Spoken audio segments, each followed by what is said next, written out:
At 9:17 on the morning of January 22, 1943, Second Lieutenant John George crouched in the ruins of a Japanese bunker west of Point Cruz, watching a banyan tree 240 yards away through a scope his fellow officers had laughed at for 6 weeks. 27 years old, Illinois state champion, 0 confirmed kills. The Japanese had 11 snipers operating in the Point Cruz groves, and in the past 72 hours, they had killed 14 men from the 132nd Infantry Regiment. George's commanding officer had called his rifle a toy. The other platoon leaders called it his mail-order sweetheart. When he had unpacked the Winchester Model 70 with its Lyman Alaskan scope and Griffin and Howe mount at Camp Forest in Tennessee, the armorer wanted to know if this was meant for deer or Germans. George explained it was for the Japanese. They shipped out before the rifle arrived. George spent the voyage to Guadalcanal watching other men clean their Garands, while his own weapon sat in a warehouse in Illinois. He requested it be forwarded through military mail. 6 weeks later, in late December of 1942, a supply sergeant handed him a wooden crate marked "Fragile." Inside was the rifle he had saved 2 years of National Guard pay to buy. The rifle weighed 9 pounds. The scope added another 12 ounces. The Garand issued to every other man in his battalion weighed 9.5 pounds with no magnification. George's rifle was bolt action, 5 rounds. The Garand was semi-automatic, 8 rounds. Captain Morris ordered him to leave the sporting rifle in his tent and carry a real weapon. George carried it anyway. The 132nd Infantry had relieved the Marines on Guadalcanal in late December of 1942. The Marines had been fighting since August. They had taken Henderson Field. They had held it. But they had not taken Mount Austin, and they had not cleared the Japanese from the coastal groves west of the Matanakaw River. Mount Austin stood 1,514 feet tall. The Japanese called it the Gifu. 500 men, 47 bunkers. George's battalion attacked on December 17th. They fought for 16 days. They lost 34 men killed and 279 wounded before they finally took the western slope on January 2nd. By then, George had fired his Winchester exactly 0 times in combat. The jungle around Point Cruz was different. No bunkers, no fixed positions, just Japanese soldiers who had retreated west from Henderson Field and dug into the massive trees. Some of those soldiers were snipers. They had scoped Arisaka Type 98s. They knew the jungle. They knew how to wait. On January 19th, a sniper killed Corporal Davis while he was filling canteens at a creek. On January 20th, another sniper killed 2 men from L Company during a patrol. On January 21st, 3 more men died. One of them was shot through the neck from a tree the patrol had walked past twice. The battalion commander summoned George that night. The Japanese snipers were killing his men faster than malaria. He needed someone who could shoot. He wanted to know if that mail-order rifle could actually hit anything. George explained his credentials. Illinois state championship at 1,000 yards in 1939. 23 years old at the time. Youngest winner in the state's history. 6-inch groups at 600 yards with iron sights. With the Lyman Alaskan, 5 rounds inside 4 inches at 300 yards. The commander gave him until morning to prove it. If you want to see how George's civilian rifle performed against Japanese snipers trained for jungle warfare, please hit that like button. It helps us share more forgotten stories like this. And please subscribe if you haven't already. Back to George. George spent the night checking his rifle. The Winchester had been packed in cosmoline for the ocean voyage. He cleaned it again. He checked the scope mounts. He loaded 5 rounds of .30-06 hunting ammunition he had packed in Tennessee. Military ball ammo. The same cartridge the Garand fired. At dawn on January 22nd, George moved into position in the ruins of a Japanese bunker his battalion had captured 3 days earlier. The bunker overlooked the coconut groves west of Point Cruz. Intelligence said the Japanese snipers operated from the large trees in that area. Banyan trees. Some of them reached 90 feet tall, with trunks 8 feet thick. A sniper could climb one of those trees before dawn and sit there all day without being seen. George had brought no spotter, no radio man, just his rifle and a canteen and 60 rounds of ammunition in stripper clips. He settled into the bunker and began to watch the trees through his scope. The Lyman Alaskan had 2.5 power magnification. Not much, but enough to see movement in the branches that the naked eye would miss. The jungle was never silent. Birds, insects, the distant sound of artillery. George had learned to filter out the noise and focus on movement. He glassed the trees slowly, left to right, top to bottom. At 9:17 he saw it. A branch moved. No wind, just a small shift. 87 feet up in a banyan tree, 240 yards away. George watched. The branch moved again. Then he saw the shape. A man. Dark clothing, positioned in a fork where 3 branches met. The Japanese sniper was facing east, watching the trail where George's battalion had been moving supplies. George adjusted his scope. 2 clicks right for wind. He controlled his breathing. The Winchester's trigger was glass smooth, 3.5 pounds. He had spent hours adjusting it at Camp Perry before the war.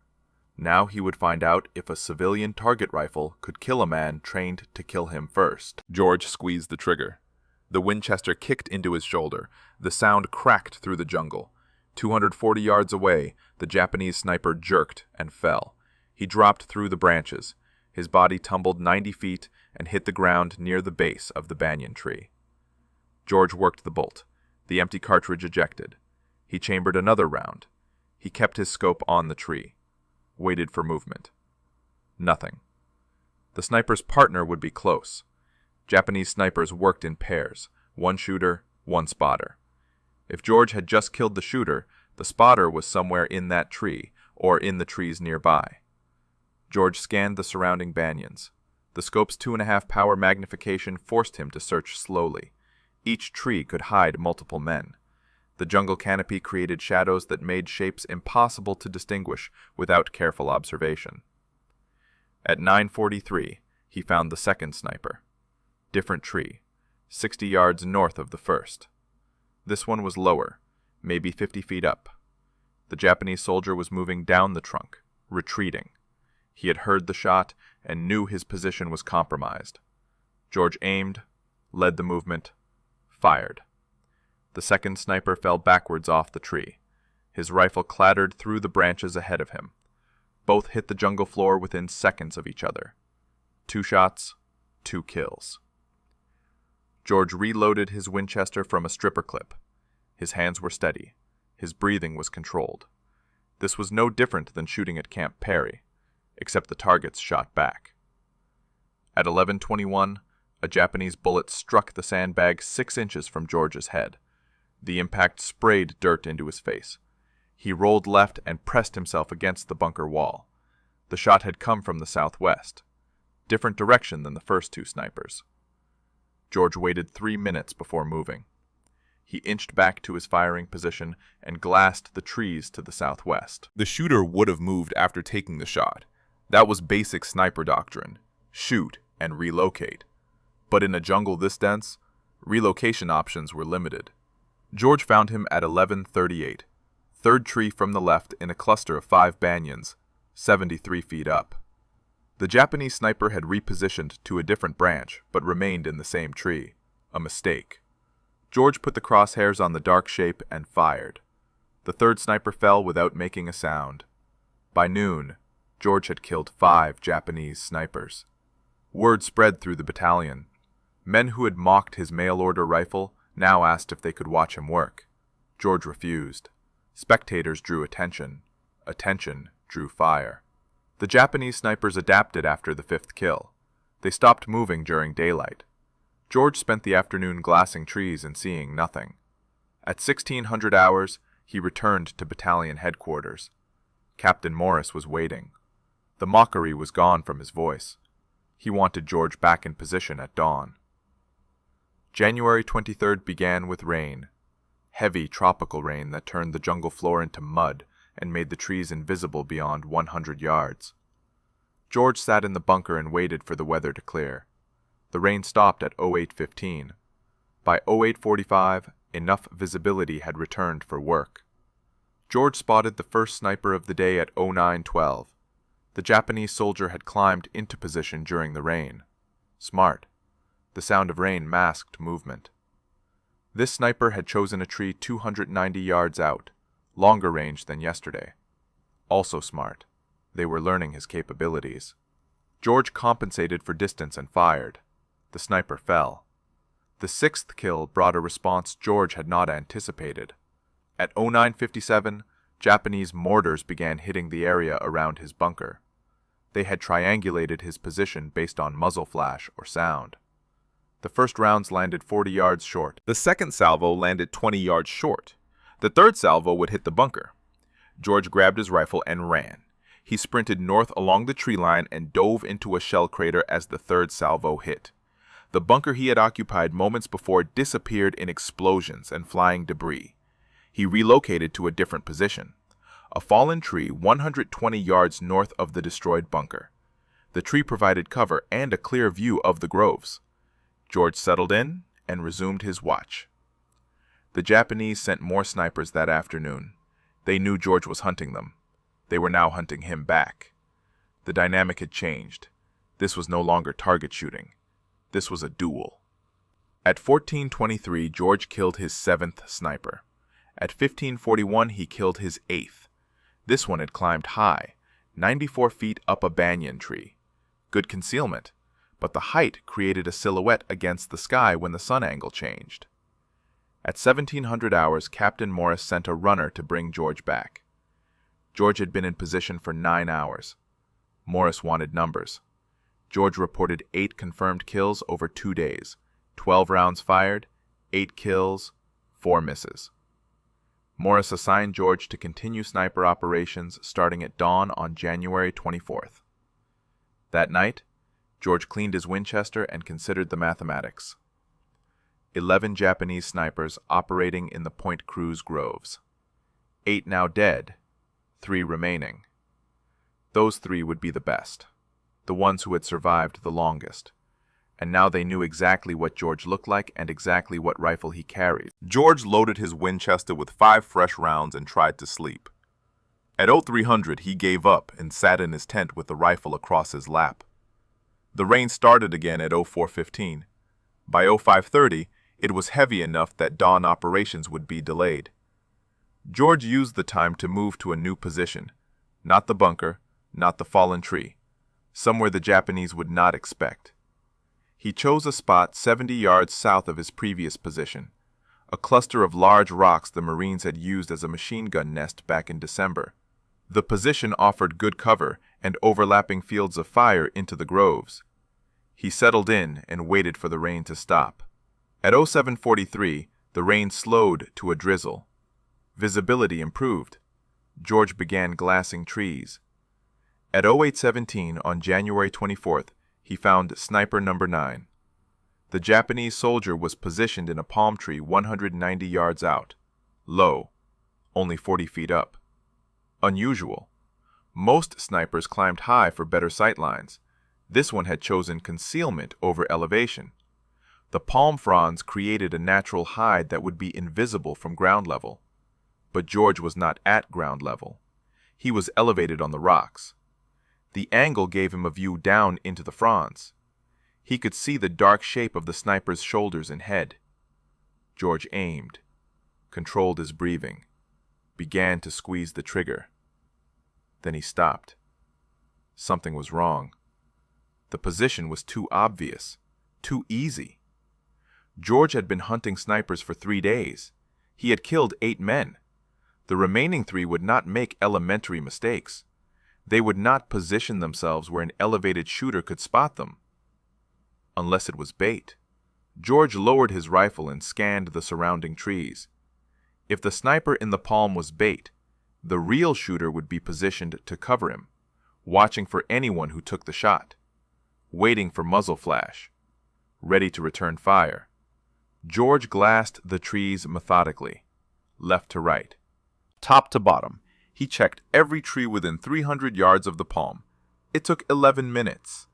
At 08:28, he found the real threat. A banyan tree 80 yards northwest of the palm, 91 feet up. The Japanese sniper was positioned in a perfect hide. Branches and vines concealed him from three sides. He had a clear line of sight to George's previous position at the fallen tree. He was waiting for George to appear there, or to take a shot at the bait in the palm tree. George had two problems. First, the real sniper was watching the wrong location. If George fired at him, the sound would reveal George's actual position. The sniper would relocate before George could work the bolt and chamber another round. Second, if George did nothing, the sniper would eventually realize George was not at the fallen tree and begin searching for him. George decided to use the bait against them. He aimed at the decoy sniper in the palm tree, adjusted for wind, fired. The decoy sniper jerked and fell from the palm. George immediately swung his rifle toward the banyan tree 91 feet up. The real sniper would react to the shot. He would turn toward the sound. That turn would create movement. George saw it. A slight shift. The sniper was repositioning to face George's location. George put the crosshairs on the dark shape and fired before the sniper could fully turn. The real sniper fell. His rifle tumbled after him. 2 shots, 2 kills. But George had revealed his position to anyone else watching. He grabbed his rifle and ammunition and ran. He moved east along the rock line and dropped into a drainage ditch 40 yards away. He pressed himself into the mud and waited. At 08:34, Japanese machine gun fire raked the rocks where he had been positioned 6 seconds earlier. The bullets kicked up dust and stone fragments. The fire lasted 17 seconds. When it stopped, George counted to 60 before moving.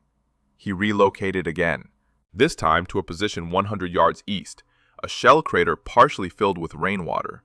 George settled into the crater with water up to his chest. He rested the Winchester on the crater rim and resumed glassing trees. 10 confirmed kills, 1 remaining. The 11th sniper would be the best, the smartest, the most experienced. He had watched 10 of his comrades die over 3 days. He knew George's tactics. He knew George's rifle. He knew George's approximate location, and somewhere in those trees, he was watching, waiting, planning. George scanned the jungle through his scope. The Lyman Alaskan magnification made distant shapes visible but not identifiable. Every dark spot could be a branch, or a man. George had to study each one carefully. At 09:47, he realized his mistake. The 11th sniper was not in the trees. He was on the ground, and he was moving toward George's position. George saw the movement at the edge of his peripheral vision, 60 yards south, low to the ground, a shape moving through the undergrowth parallel to the tree line. The Japanese sniper was using the jungle floor vegetation for cover, ferns, vines, fallen branches. He was crawling toward George's last known position at the rocks. George remained motionless in the water-filled crater. The Winchester was already shouldered. His breathing was controlled. But the angle was wrong. The crater rim blocked his view of the approaching sniper. George would have to rise up to get a clear shot. Rising up would expose him. The Japanese sniper stopped moving at 09:52. He had reached a position 40 yards from the rocks. George watched through his scope. The sniper was studying the rocks, searching for movement, for any sign of his target. George waited. Patience was the primary skill of sniper work, the ability to remain still, to let time pass, to wait for the right moment rather than force a bad shot. At 09:58, the Japanese sniper began moving again. He crawled forward, 35 yards from the rocks, 30 yards, 25 yards. He was approaching from the south side, the side George had used when he evacuated under machine gun fire. George understood the tactic. The Japanese sniper had watched the machine gun attack. He knew George had moved east from the rocks. He was now working his way along the most likely escape route, hunting George the way George had been hunting him. At 10:03, the Japanese sniper reached the rocks. He moved into the machine gun nest and took up a position facing east, toward the drainage ditch, toward the area where George should have relocated. The sniper was now 38 yards from George's actual position in the water-filled crater. But he was facing the wrong direction. His back was exposed. George had a clear shot. Center mass, 38 yards. An easy shot even without a scope. But George hesitated. This sniper had survived 10 days of American operations in the Point Cruz groves. He had outlived 10 other snipers, men who had been killed because they made mistakes. This man would not make mistakes. The position in the rocks was too exposed, too vulnerable. No experienced sniper would remain there for more than a few seconds. This had to be another decoy, another bait position. George kept his scope on the sniper in the rocks, but expanded his awareness to the surrounding area. If this was bait, the real threat would be positioned to cover it, somewhere with line of sight to anyone who took the shot. At 10:06, George found it. A second Japanese soldier. 70 yards northwest of the rocks, behind a fallen tree trunk. This soldier was not moving, not repositioning, just watching, waiting. His rifle was aimed toward the drainage ditch where George should have been hiding. 2 men, not 1. The 11th sniper had brought support. Or perhaps these were the final 2 snipers, numbers 10 and 11, working together. George made his decision. He could not shoot both men before they reacted. The bolt-action Winchester required him to work the action between shots. That gave them time to locate him and return fire. He needed a different approach. George slowly lowered himself deeper into the water. He submerged until only his eyes and the top of his head remained above the surface. He kept the Winchester pointed skyward to keep water out of the barrel. Then he waited. At 10:13, the Japanese soldier in the rocks stood up. He had spent 10 minutes watching the drainage ditch and seen nothing. He believed George had moved farther east. He turned and signaled to his partner behind the fallen tree. Both men began moving east, parallel to each other, 70 yards apart. They were executing a sweep, planning to flush George out or find his position. George remained in the water, motionless. The 2 Japanese soldiers moved past his crater. They were now between George and the tree line. Their backs were exposed. George rose from the water, slowly, silently. He brought the Winchester to his shoulder. Water dripped from the barrel, from his uniform, from his face. He aimed at the closer soldier, the one who had been in the rocks, now 42 yards away. George fired. The soldier dropped. George worked the bolt, chambered another round, swung the rifle toward the second soldier behind the fallen tree. The man was turning, raising his rifle. George fired first. The second soldier fell. 11 shots fired over 3 days. 11 Japanese snipers dead. George had cleared the Point Cruz groves of the threat that had killed 14 Americans in 72 hours. But as George climbed out of the crater and retrieved his spent cartridges, he heard a sound that made him freeze. Voices. Japanese voices. Coming from the tree line.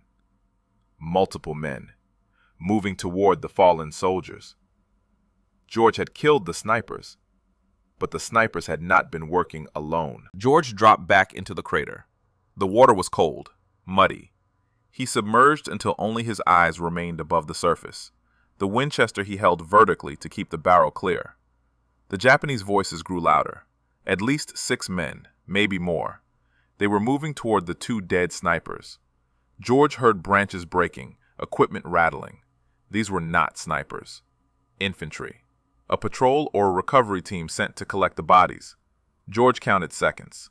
The voices stopped at the location of the first body, 42 yards from his crater, close enough that he could hear them clearly even without understanding the words. Then the voices moved to the second body. More conversation. Urgent tones. At 10:28, the voices began moving again.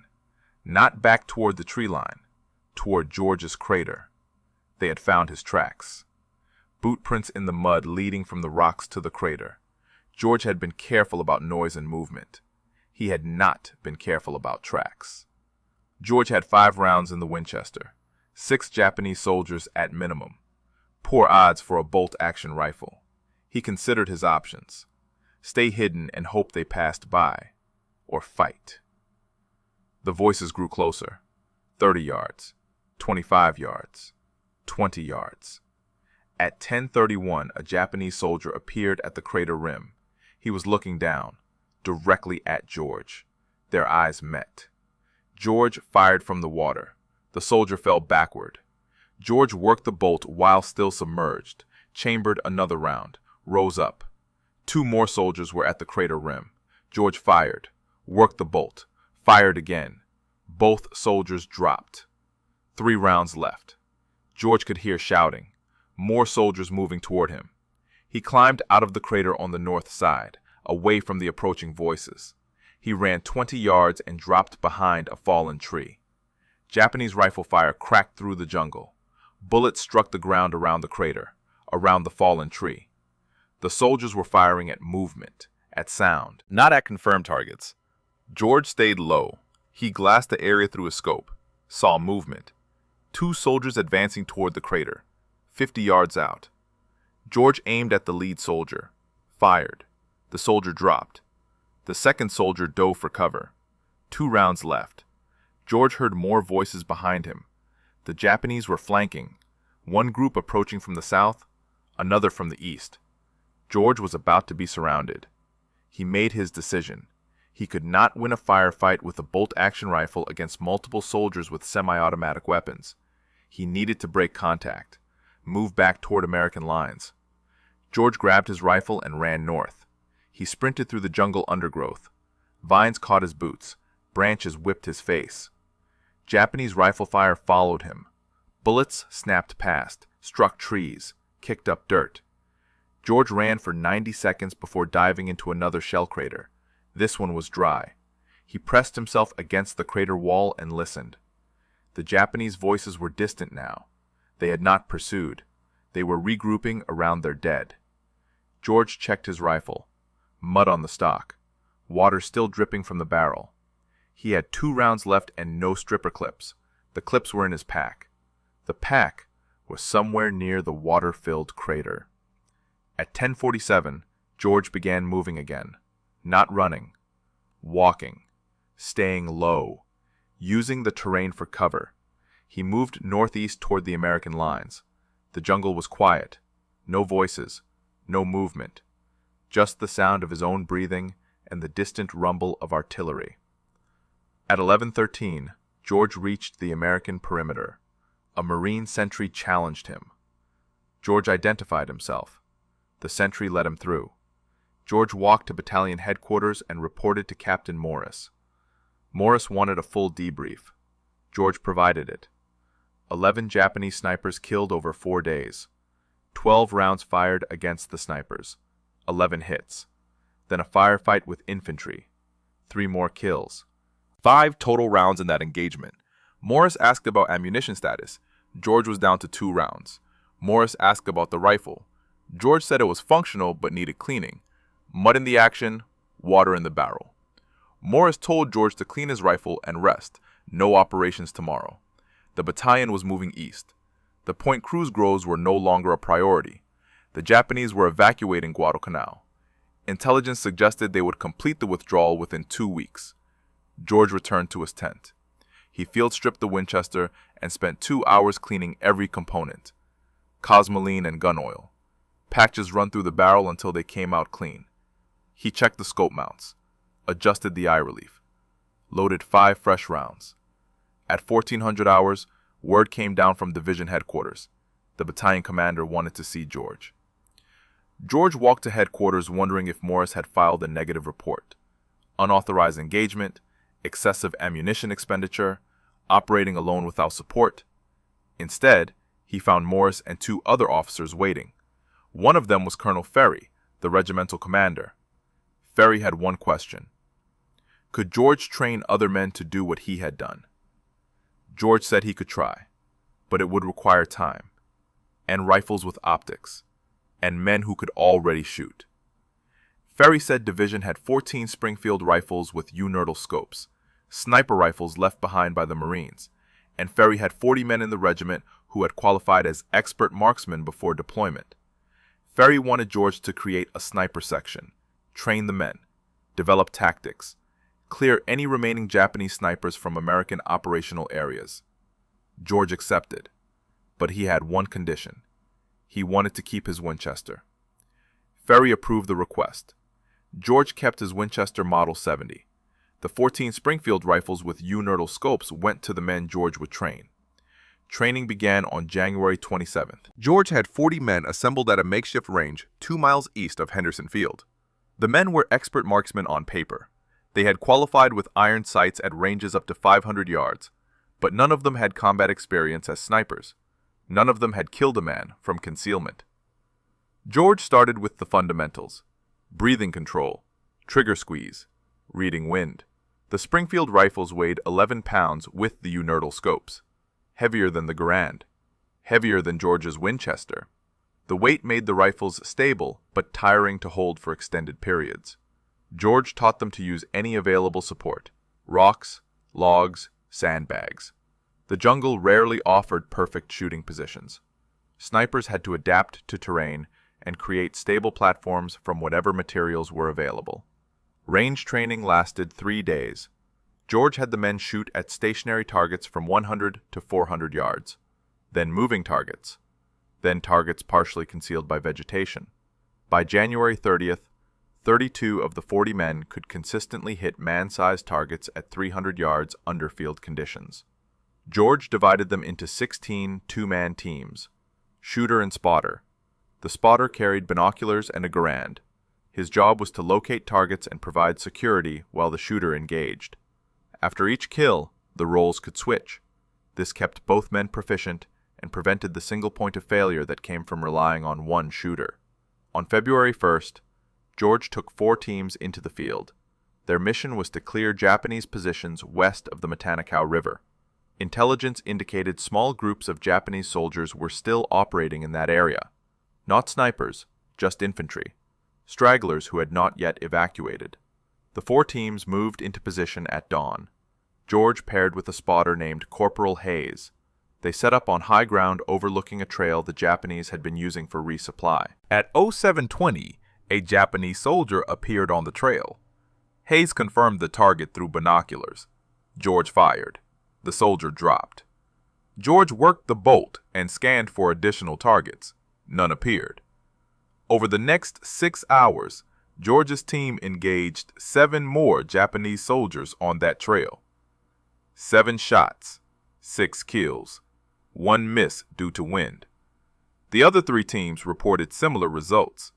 23 Japanese soldiers killed that day. 0 American casualties. The sniper section continued operations through early February. By February 9th, the section had killed 74 Japanese soldiers. The number was conservative, only counted confirmed kills where the body could be observed. The Japanese evacuation accelerated during this period. Destroyers arrived at night to pick up troops from Cape Esperance on the western tip of Guadalcanal. American forces pushed west to interdict the evacuation, but the Japanese fought effective rearguard actions. George's sniper section was tasked with eliminating Japanese soldiers covering the retreat routes. On February 7th, George was operating near the Tanamboga River when a Japanese rifleman shot him. The bullet struck George in the left shoulder. The impact spun him around and knocked him down. Hayes dragged George to cover and called for a corpsman. The wound was serious but not fatal. The bullet had passed through muscle without hitting bone or major blood vessels. George was evacuated to a field hospital near Henderson Field. Doctors cleaned the wound and sutured it closed. They told George he would recover, but needed rest. No combat operations for at least 3 weeks. George spent 2 weeks at the field hospital. During that time, the Japanese completed their evacuation of Guadalcanal. On February 9th, American forces reached Cape Esperance and found it empty. The campaign was over. George's sniper section had operated for 12 days. 74 confirmed kills, 0 friendly casualties during sniper operations. The section was officially recognized by division headquarters. Colonel Ferry recommended George for a Bronze Star. But George's war was not finished. While he recovered at the field hospital, orders came down from Pacific Command. The Army needed experienced combat officers for a new mission, something in Burma, something classified.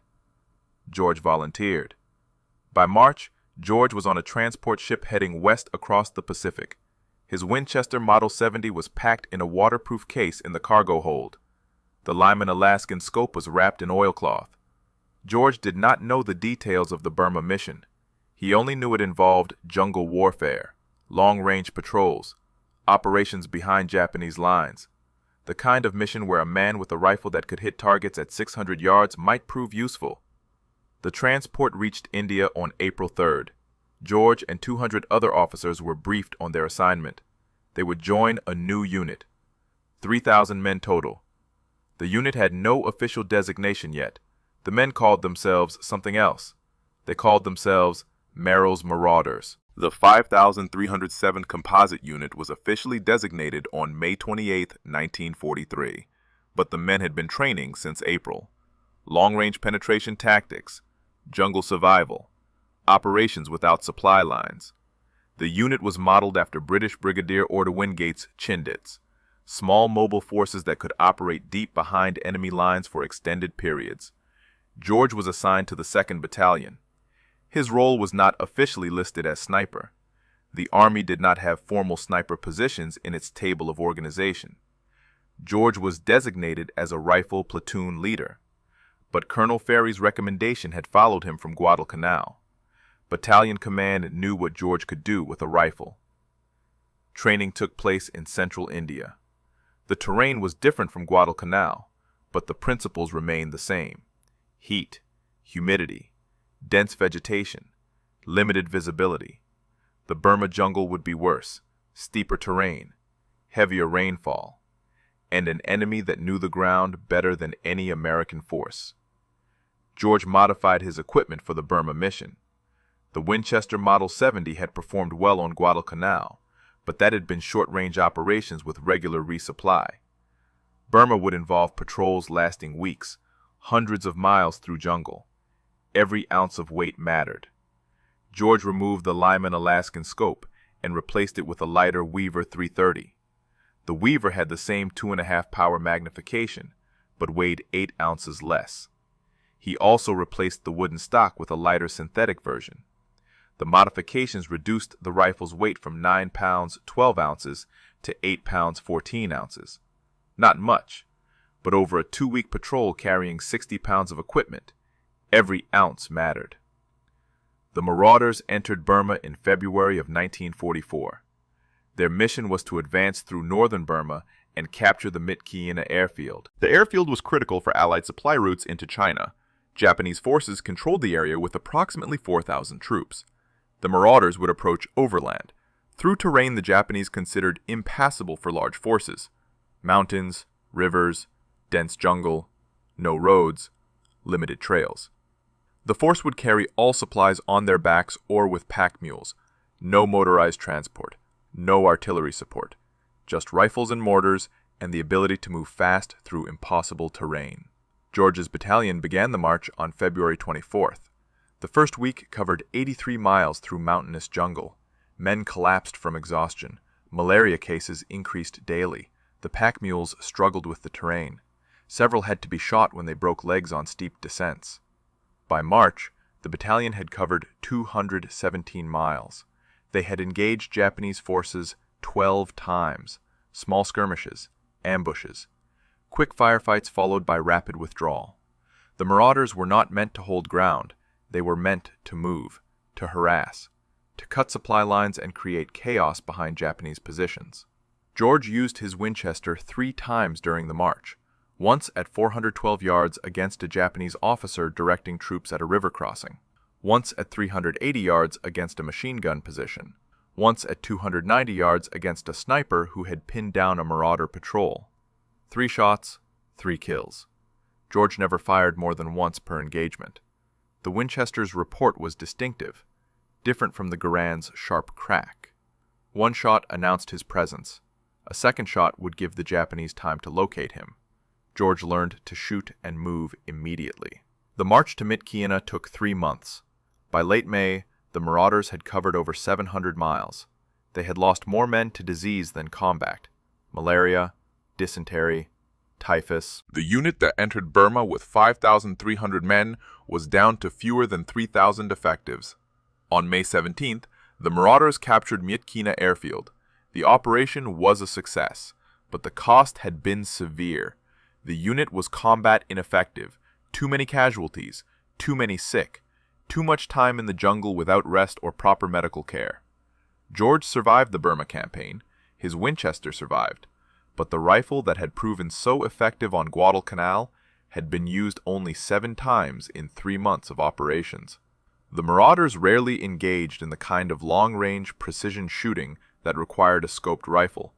Most combat was close range, ambushes at 50 yards or less, firefights in dense vegetation where you could barely see 30 feet. George realized something during those 3 months in Burma. The Winchester Model 70 was an excellent rifle, perhaps the best bolt-action sporting rifle ever made. But modern warfare was changing. Semi-automatic rifles like the Garand were becoming standard. The next war would require different weapons, different tactics. But there would be no next war for George. Not immediately.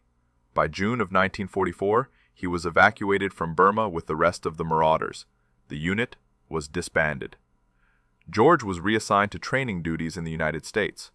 He never fired his Winchester in combat again.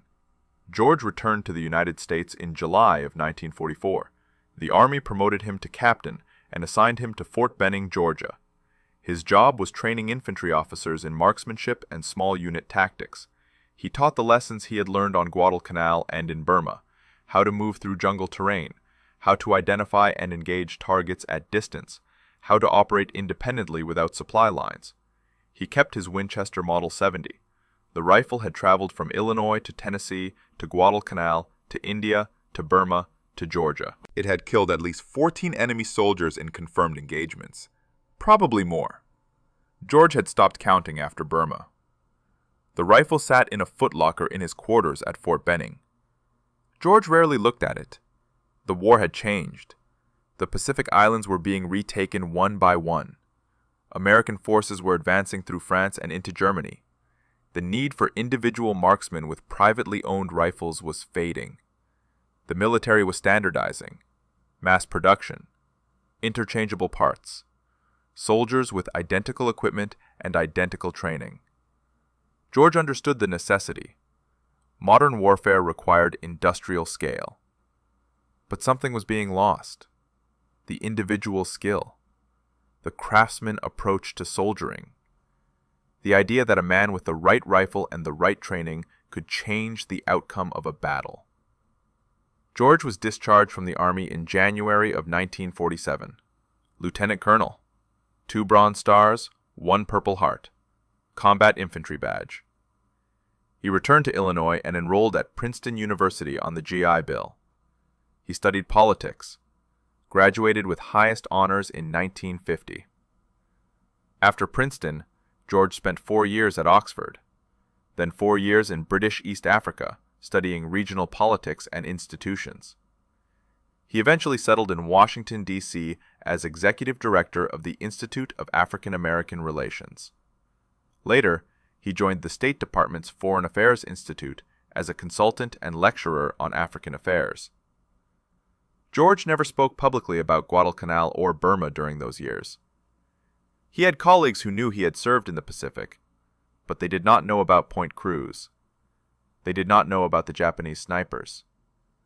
They did not know about the Winchester Model 70 that sat in a case in his home. In 1947, George decided to write down what had happened. not for publication, just for his own record. He wanted to document the weapons and tactics of jungle warfare while the details were still fresh.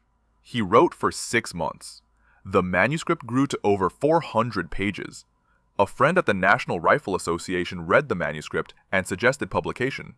George was reluctant. The book was technical, detailed descriptions of rifles and ammunition and ballistics, not the kind of content that interested general readers. But the NRA convinced him. The book was published in 1947 under the title Shots Fired in Anger. It became a classic among firearms enthusiasts and military historians.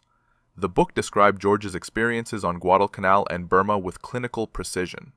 No embellishment, no hero worship, just facts and observations about what worked and what did not work in combat.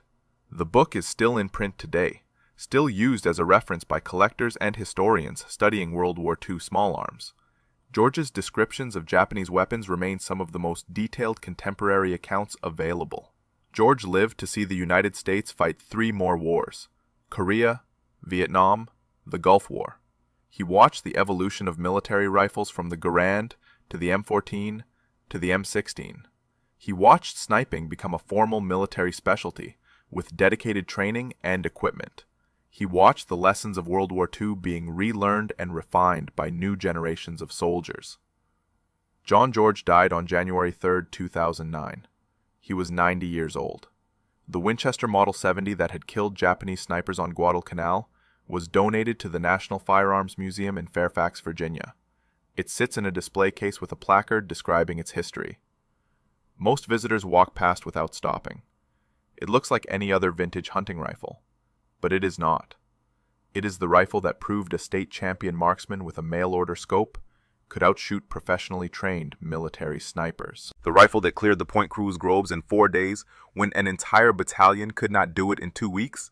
The rifle that changed how the American military thought about individual marksmanship in modern warfare. If this story moved you the way it moved us, do me a favor. Hit that like button. Every single like tells YouTube to show this story to more people. Hit subscribe and turn on notifications. We're rescuing forgotten stories from dusty archives every single day. Stories about riflemen who proved themselves with skill and courage. Real people. Real heroism. Drop a comment right now and tell us where you're watching from. Are you watching from the United States, United Kingdom, Canada, Australia? Our community stretches across the entire world. You're not just a viewer, you're part of keeping these memories alive. Tell us your location. Tell us if someone in your family served. Just let us know you're here. Thank you for watching, and thank you for making sure John George doesn't disappear into silence. These men deserve to be remembered, and you're helping make that happen.